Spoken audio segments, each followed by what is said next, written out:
Hi hello ನಮಸ್ಕಾರ. ನಾನು ನಿಮ್ಮ ಗರಗು ಗರಗ್. ಈ ರೈಲ್ವೆ ಡಿಪಾರ್ಟ್ಮೆಂಟ್ಗೆ ಸಂಬಂಧಪಟ್ಟಿರುವಂತಹ ಅಪ್ಡೇಟ್ ಅತ್ಯಂತ ಈಗ ಬಿಸಿ ಬಿಸಿ ಸುದ್ದಿ, ಅದು ಅಸಿಸ್ಟೆಂಟ್ ಲೋಕೋ ಪೈಲಟ್. ಸೊ ಇದರ ರಿಕ್ರೂಟ್ಮೆಂಟ್ ನಡೀತಾ ಇದೆ. ನೋಟಿಫಿಕೇಶನ್ ಔಟ್ ಆಗಿದೆ. ಎಕ್ಸಾಮಿನೇಷನ್ ಫಾರ್ಮ್ ಹಾಕುವಂತ ಡೇಟು ಶುರುವಾಗಿದೆ. ಲಾಸ್ಟ್ ಡೇಟು ಕೊಟ್ಟಿದ್ದಾರೆ. ಸೊ ಇದಕ್ಕಾಗಿ ಲಾಸ್ಟ್ ಡೇಟ್ ವರೆಗೂ ವೇಟ್ ಮಾಡದೆ ಈಗಲೇ ಅಪ್ಲಿಕೇಶನ್ ಹಾಕಬೇಕು ಅಂತ ನನ್ನ ಒಂದು ರಿಕ್ವೆಸ್ಟ್. ಸೊ ಇದರಲ್ಲಿ ನಾನು ಅನೇಕ ವಿಡಿಯೋಗಳನ್ನ ಮಾಡಿದ್ದೀನಿ. ಸೊ ಅದು ಎಕ್ಸಾಮಿನೇಷನ್ಗೆ ಸಂಬಂಧಪಟ್ಟಿರುವಾಗಿರ್ಬೋದು, ಪ್ರೊಸೆಸ್ಗೆ ಸಂಬಂಧಪಟ್ಟಿರುವಂತದ್ದಾಗಿರ್ಬೋದು, ಹಲವಾರು ವಿಡಿಯೋಗಳು ಇವೆ. ಅವು ಬೇಕಂತಂದ್ರೆ ಚಾನೆಲ್ನ ವಿಸಿಟ್ ಮಾಡಿ. ಸೊ ಪ್ಲೇ ಲಿಸ್ಟ್ ನಲ್ಲಿರುವಂತಹ ವಿಡಿಯೋಗಳನ್ನ ನೀವು ನೋಡ್ಬೋದು. ಶೇರ್ ಮಾಡೋದನ್ನ ಮಾತ್ರ ಮರಿಬೇಡಿ. ಮತ್ತು ಈ ಇನ್ಫಾರ್ಮೇಶನ್ ನಿಮ್ಗೆ ತುಂಬಾ ಹೆಲ್ಪ್ ಆಗಿತ್ತಂತಂದ್ರೆ ಲೈಕ್ ಕೊಡೋದನ್ನ ಕೂಡ ಮರಿಬೇಡಿ ಅಂತ ಹೇಳ್ತಾ, ಇವತ್ತು ಈ ಸಿಲೆಬಸ್, ಈ ಎಕ್ಸಾಮಿನೇಷನ್ ಪ್ಯಾಟರ್ನ್ ಅಲ್ಲಿ ಇರುವಂತಹ CBT1, CBT2 ಮತ್ತು CBAT ಸಿಲೆಬಸ್ ಏನಾಗಿರುತ್ತದೆ ಅನ್ನೋದನ್ನ ಬ್ರೀಫ್ ಆಗಿ ನಿಮ್ಮ ಮುಂದೆ ನಾನು ತೆರೆದಿಡ್ತೀನಿ. ಸೊ ಹಾಗಾದ್ರೆ CBT1 ನಲ್ಲಿ ಯಾವ ರೀತಿ ಸಿಲೆಬಸ್ ಇರ್ತದೆ ಅನ್ನುವಂಥದನ್ನ ನಾನು ನಿಮ್ಗೆ ಎಕ್ಸ್ಪ್ಲನೇಷನ್ ಕೊಡ್ತೀನಿ ನೋಡ್ರಿ. ಸೊ CBT1 ನಲ್ಲಿ ಆಲ್ರೆಡಿ ನಾನು ಹೇಳಿದ್ದೀನಿ, ಇದು 60 ಮಿನಿಟ್ಸ್ ಪೇಪರ್ ಮತ್ತು ನಂಬರ್ ಆಫ್ ಕ್ವಶನ್ಸ್ 75. ಎಲ್ಲ ಮಲ್ಟಿಪಲ್ಸ್ ಕ್ವಶನ್ಸ್ ಇರುತ್ತೆ.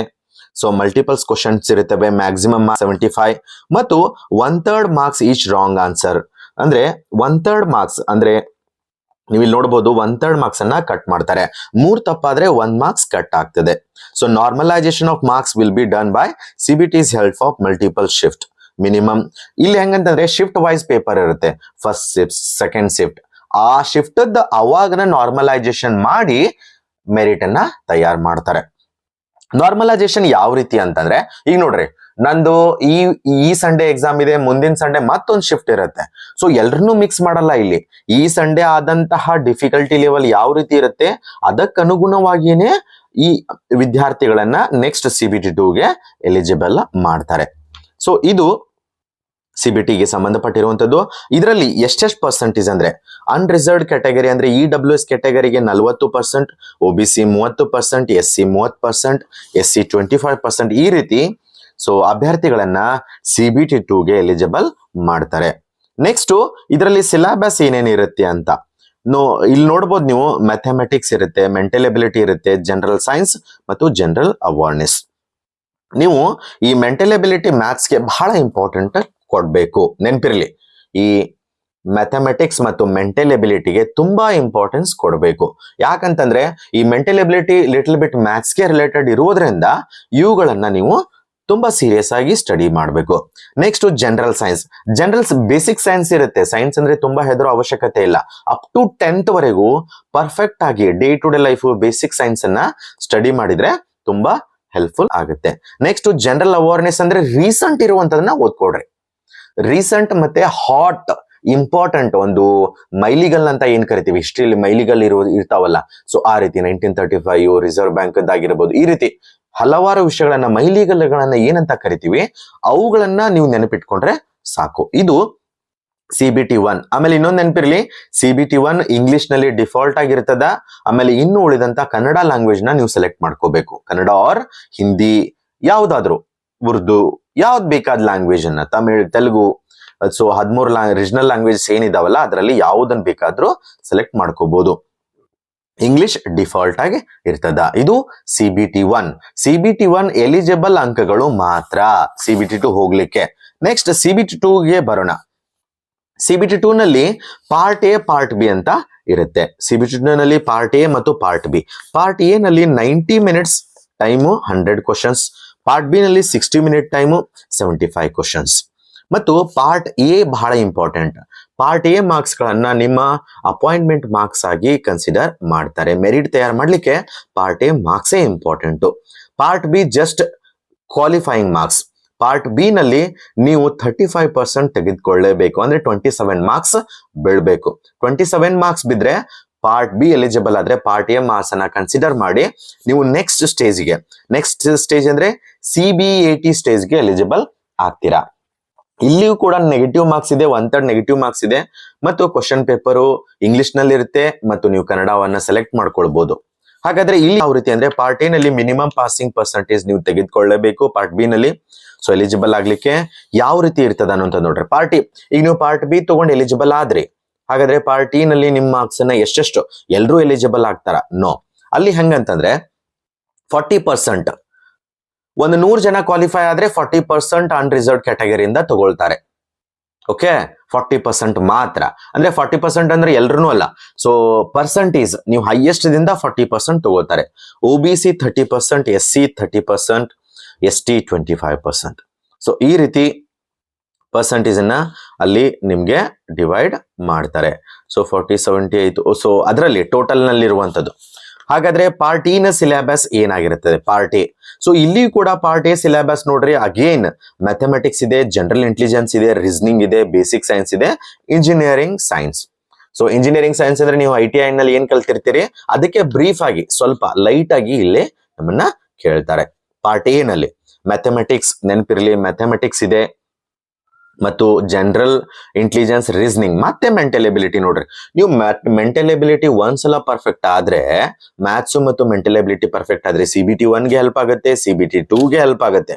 ಓಕೆ, ಇದು ಮತ್ತೆ ಇದಲ್ಲ, ಸೆಂಟ್ರಲ್ ಗವರ್ಮೆಂಟ್ ಯಾವುದೇ ಹುದ್ದೆಗಳಿಗೂ ಕೂಡ ಈ ಮ್ಯಾಥ್ಸ್ ಮತ್ತೆ ರೀಸನಿಂಗ್ ಅಂತ ಏನ್ ಕರಿತೀವಿ ಬಹಳ important. General intelligence, reasoning, maths ಬಹಳ ಬಹಳ ಇಂಪಾರ್ಟೆಂಟ್.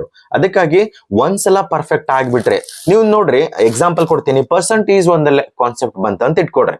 ನೀವು SSC ಗೆ ಪರ್ಸೆಂಟೇಜ್ ಸ್ಟಡಿ ಮಾಡಿದ್ರೂ ಅದೇ ಇರ್ತದ, ರೈಲ್ವೆ ಸ್ಟಡಿ ಮಾಡಿದ್ರು ಅದೇ ಇರ್ತದ, ಬ್ಯಾಂಕಿಂಗ್ ಸ್ಟಡಿ ಮಾಡಿದ್ರು ಪರ್ಸೆಂಟೇಜ್ ಚೇಂಜೇ ಆಗೋದಿಲ್ಲ, ಅದೇ ಫಿಕ್ಸ್ ಇರ್ತದ. ಅದಕ್ಕೆ ಒಂದ್ಸಲ ಪರ್ಫೆಕ್ಟ್ ಆಗ್ಬಿಡ್ರಿ ಅನ್ನುವಂಥದ್ದು ನನ್ನ ರಿಕ್ವೆಸ್ಟ್. ಪಾರ್ಟ್ ಬಿ ಸಿಲೆಬಸ್ ಏನಿರುತ್ತೆ? ಪಾರ್ಟ್ ಬಿ ನಲ್ಲಿ ರಿಸ್ಪೆಕ್ಟಿವ್ ಟ್ರೇಡ್ ನೆನಪಿರ್ಲಿ, ITI ಹೊಂದಿರುವಂತವ್ರಾಗಿದ್ರೆ ರಿಸ್ಪೆಕ್ಟಿವ್ ಟ್ರೇಡ್, ನಾನೀಗ ಫಿಟ್ಟರ್ ಆಗಿದ್ದೀನಿ ಅಂತಂದ್ರೆ ಸೊ ಫಿಟ್ಟರ್ ಗೆ ಸಂಬಂಧಪಟ್ಟಿರುವಂತ ಸಿಲೆಬಸ್ ಇರುತ್ತೆ. ಓಕೆ, ಈ ರೀತಿ ನೀವು ಡಿಪ್ಲೊಮಾ ಆಗಿದ್ರೆ ಅದಕ್ಕೆ ನೀವು ಯಾವುದು ಸ್ಟ್ರೀಮ್ ನಲ್ಲಿ ಇರ್ತೀರಿ ಆ ಸಿಲೆಬಸ್ ಇರುತ್ತೆ ಪಾರ್ಟ್ ಬಿ ನಲ್ಲಿ. ನೆನಪಿರ್ಲಿ, ಪಾರ್ಟ್ ಬಿ ಎಲಿಜಿಬಲ್ ಆಗ್ಲೇಬೇಕು. 27 ಮಾರ್ಕ್ಸ್ ತಗೊಂಡ್ರೆ ಮಾತ್ರ ನೀವು ಪಾರ್ಟ್ ಎ ವ್ಯಾಲ್ಯೂಯೇಷನ್ ಮಾಡ್ಲಿಕ್ಕೆ ಎಲಿಜಿಬಲ್ ಆಗ್ತೀರಿ. ಸೊ ಪಾರ್ಟ್ ಬಿ ನಲ್ಲಿ 27 ಮಾರ್ಕ್ಸ್ ತಗೊಳ್ಳೇಬೇಕು. ಮತ್ತು ಈ ಮಾರ್ಕ್ಸ್ ಗಳನ್ನ ನಿಮ್ಮ ಪರ್ಸೆಂಟೇಜ್ ಅಪಾಯಿಂಟ್ಮೆಂಟ್ ಗೆ ಕನ್ಸಿಡರ್ ಮಾಡಲ್ಲ, ಜಸ್ಟ್ ಪಾರ್ಟ್ ಎ ಮಾತ್ರ. ಮತ್ತು CBT 1 ಕೂಡ ಕನ್ಸಿಡರ್ ಮಾಡಲ್ಲ, ಜಸ್ಟ್ CBT 2 ನಲ್ಲಿ ಪಾರ್ಟ್ ಎ ಮತ್ತು CBAT ಇದನ್ನ ಮಾತ್ರ ಕನ್ಸಿಡರ್ ಮಾಡ್ತಾರೆ, ನೆನಪಿರ್ಲಿ. ಓಕೆ, ಇದು CBT 2 ಗೆ ಸಂಬಂಧಪಟ್ಟಿರುವಂತದ್ದು. ನೆಕ್ಸ್ಟ್ ಬರೋಣ CBAT ಥರ್ಡ್ ಸ್ಟೇಜ್. ಸೊ ನೆನಪಿರ್ಲಿ, ಇದು ಹಿಂದಿ, ಇಂಗ್ಲಿಷ್ ಮಾತ್ರ, ಈ ಭಾಷೆಗಳಲ್ಲಿ ಮಾತ್ರ ಅವೈಲೇಬಲ್ ಇರುತ್ತೆ. CBT 2 ಮತ್ತು CBT 1 ಕನ್ನಡದಲ್ಲಿಯೂ ಕೂಡ ನೀವು ಬರೀಬಹುದು.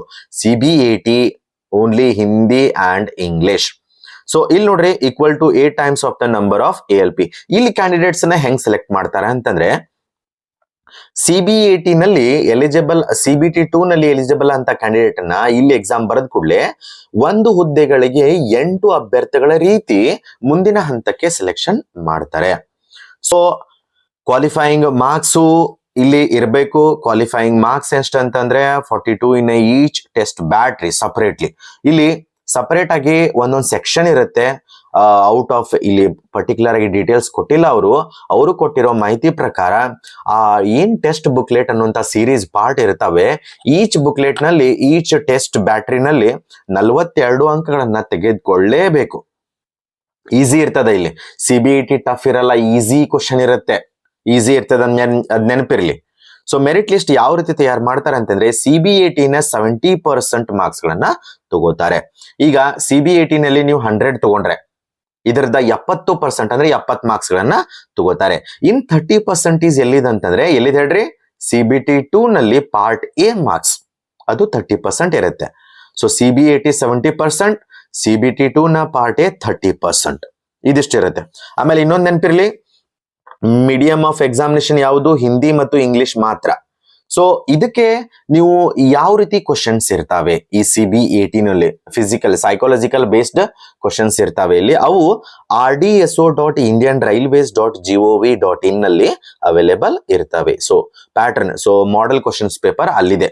rdzo.indianrailways.gov.in, capital R, capital D, capital S, capital O.indianrailways.gov.in ನಲ್ಲಿ ಈ CBAT ಗೆ ಸಂಬಂಧಪಟ್ಟಂತಹ ಕ್ವಶನ್ಸ್ ಅವೈಲೇಬಲ್ ಇದೆ. ಮುಂದಿನ ಹಂತ ಯಾವುದಂತಂದ್ರೆ ಈ ಡಾಕ್ಯುಮೆಂಟ್ ವೆರಿಫಿಕೇಶನ್. ಅದಾದ ತಕ್ಷಣ ಮೆಡಿಕಲ್ಗೆ ಕಳಿಸ್ತಾರೆ. ನೆನ್ಪಿರ್ಲಿ, ಡಾಕ್ಯುಮೆಂಟ್ ವೆರಿಫಿಕೇಶನ್ ಮತ್ತು ಮೆಡಿಕಲ್. ಇನ್ನೊಂದು, ಈ ಎಕ್ಸಾಮ್ಗೆ ಅಪ್ಲೈ ಮಾಡ್ಬೇಕಾದ್ರೆ ಈ ಏನಂತಂದ್ರೆ ವಿಷನ್ ಸರ್ಟಿಫಿಕೇಟ್ ಅನ್ನ ನೀವು ಮೊದಲೇ ತೆಗಿಸ್ಬೇಕು. ಈ ವಿಷನ್ ಸರ್ಟಿಫಿಕೇಟ್ ಅವ್ರು ಕೊಟ್ಟಿರುವಂತಹ ಎಷ್ಟು ವಿಷನ್ ಇರಬೇಕು ಅನ್ನುವಂತ ಕೊಟ್ಟಿರ್ತಾರಲ್ಲ, ಅದಕ್ಕೆ ಅನುಗುಣವಾಗಿ ನೀವು ವಿಷನ್ ಸರ್ಟಿಫಿಕೇಟ್ ಅಂತ ತೆಗಿಸ್ಬೇಕು. ಅದನ್ನ ಈ CBAT ನಲ್ಲಿ ನೀವು ಸಬ್ಮಿಟ್ ಮಾಡ್ಲೇಬೇಕು. ವಿಷನ್ ಸರ್ಟಿಫಿಕೇಟ್ ಪ್ರೊಡ್ಯೂಸ್ ಮಾಡ್ಲೇಬೇಕು.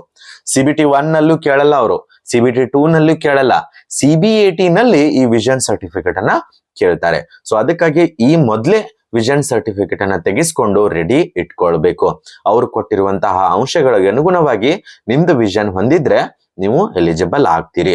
ಅಷ್ಟು ವಿಷನ್ ಇರಲೇಬೇಕು. ಅಂದ್ರೆ ದೃಷ್ಟಿ, ದೃಷ್ಟಿ ಕಣ್ಣನ್ನ ಚೆಕ್ ಮಾಡಿರೋ ಸರ್ಟಿಫಿಕೇಟ್ ಈ CBAT ನಲ್ಲಿ ಕೇಳ್ತಾರೆ, ಅಲ್ಲಿ ಸಬ್ಮಿಟ್ ಮಾಡಲೇಬೇಕು. ಇದಿಷ್ಟು ಸಿಲೆಬಸ್ಗೆ ಸಂಬಂಧಪಟ್ಟಿರುವಂತದ್ದು. CBT 1, CBT 2, CBAT, document verification, next medical examination. So ಇನ್ನೂ ಹಲವಾರು ವಿಡಿಯೋಗಳನ್ನ ನಾನು ಮಾಡಿದ್ದೀನಿ. ಸ್ವಲ್ಪ ಅಂದ್ರೆ 5-10 ಮಿನಿಟ್ಸ್ ವಿಡಿಯೋಗಳನ್ನ ಮಾಡಿದ್ದೀನಿ. ಕಂಪ್ಲೀಟ್ ಆಗಿ ವಿಡಿಯೋ ಮಾಡಿಲ್ಲ ಈ ALP ನಲ್ಲಿ. ಸೊ ಅದಕ್ಕಾಗಿ ಆ ವಿಡಿಯೋ ಬೇಕಂದ್ರೆ ಈ ಪ್ಲೇ ಲಿಸ್ಟ್ ನಲ್ಲಿ ಇದೆ, ಗರಗುಗರ ಯೂಟ್ಯೂಬ್ ಚಾನೆಲ್ ನಲ್ಲಿ ಇದೆ, ಅಲ್ಲಿ ಹೋಗಿ ನೀವು ನೋಡಬಹುದು ಮತ್ತು ಇನ್ಫಾರ್ಮೇಶನ್ ಅನ್ನ ತಿಳ್ಕೊಳ್ಬಹುದು.